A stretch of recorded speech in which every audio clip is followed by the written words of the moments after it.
Kamu pasti sudah mengetahui bahwa sholat merupakan ibadah pokok yang menjadi kewajiban bagi setiap umat Islam di dunia. Sholat adalah tolak ukur amal, yang berarti bahwa kualitas amal seseorang ditentukan oleh sholatnya. Hal ini seperti yang disebutkan dalam hadis Rasulullah SAW yang diriwayatkan oleh Abu Daud dan Tirmizi. Hal yang pertama akan dihisab kelak di hari pembalasan adalah sholat. Apabila baik sholatnya, maka akan baik pula amal-amal lainnya. Dan apabila sholatnya rusak, maka akan rusak pula amal-amal lainnya. Berbicara mengenai sholat dapat dilaksanakan secara berjamaah atau juga secara munfarid. Namun, tahukah kamu apakah sholat berjamaah itu? Sholat berjamaah adalah sholat yang dikerjakan oleh 2 orang atau lebih secara bersama-sama, dan salah seorang dari mereka menjadi imam, sedangkan yang lainnya menjadi makmum. Nah, sholat 5 waktu yang kita lakukan sangat diutamakan untuk dikerjakan secara berjamaah, bukan sendiri-sendiri atau munfarid, khususnya bagi para laki-laki untuk dilaksanakan di masjid.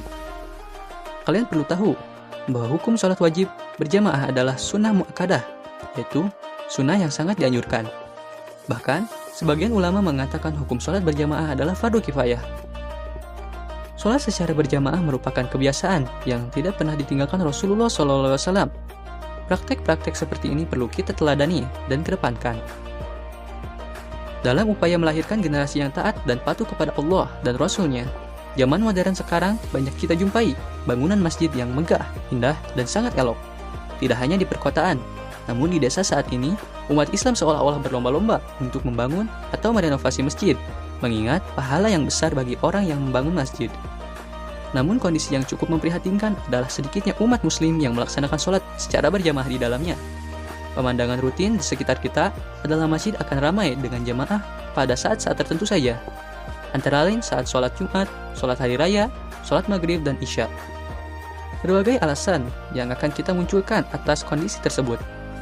Namun, jika kita mengetahui keutamaan sholat berjamaah, insya Allah kita tidak akan pernah ketinggalan mengikuti sholat berjamaah di masjid, kecuali jika ada uzur yang sangat mendesak. Keutamaan sholat berjamaah bila dibandingkan sholat munfarid adalah dilipat 27 derajat, sebagaimana yang disebutkan dalam hadis Rasulullah SAW. Dari Ibnu Umar radhiyallahu anhu, Rasulullah SAW bersabda, sholat berjamaah lebih utama dibandingkan sholat sendirian dengan 27 derajat. Hadis riwayat Bukhari dan Muslim. Keistimewaan lain bagi orang yang rajin sholat berjamaah adalah akan dibebaskan Allah SWT dari api neraka. Dari Anas bin Malik radhiyallahu anhu, dari Nabi Muhammad SAW, sesungguhnya beliau bersabda, barang siapa sholat di masjid dengan berjamaah selama 40 malam dan tidak pernah tertinggal pada rakaat pertama dari sholat isya, maka Allah akan membebaskan baginya dari api neraka. Hadis riwayat Ibnu Majah. Perlu kamu ketahui bahwa Rasulullah SAW membangun masyarakat dengan menjadikan masjid sebagai pusat aktivitas dan mempersatukan sahabat muhajirin Makkah dan sahabat Ansor Madinah dengan ukhuwah Islamiyah. Sedangkan kondisi masyarakat saat ini secara umum lebih banyak yang bersifat individualis, bahkan sudah mengesampingkan makna persaudaraan dengan sesama. Maka dari itu, usaha yang dapat kita lakukan yaitu mengikuti syariat yang diterapkan oleh Rasulullah SAW, yaitu dengan aktif sholat berjamaah dengan harapan mampu meningkatkan komunikasi dengan sesama muslim, menjalin ukhuwah, dan menanamkan nilai-nilai keimanan.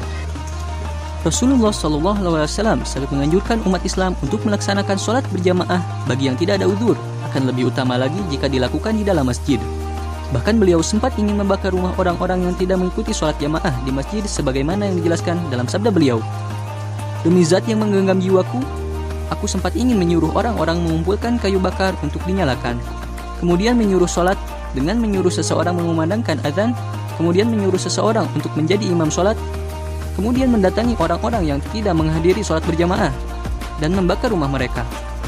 Demi zat yang menggenggam jiwaku, jika salah seorang di antara mereka mengetahui bahwa ia akan mendapati tulang berlemak atau kaki kambing yang lezat, tentu ia akan menghadiri sholat isya. Hadis ini diriwayatkan oleh Bukhari, dan masih banyak lagi hadis yang menjelaskan anjuran dan bahkan peringatan akan pentingnya melaksanakan sholat berjamaah di dalam masjid. Semakin mudahnya kita menjumpai masjid di sekitar kita, hendaklah menjadikan kita lebih bersemangat untuk melaksanakan sholat berjamaah di masjid. Semoga Allah senantiasa membimbing kita dalam ketaatan kepadanya. Wallahu a'lam bishawab.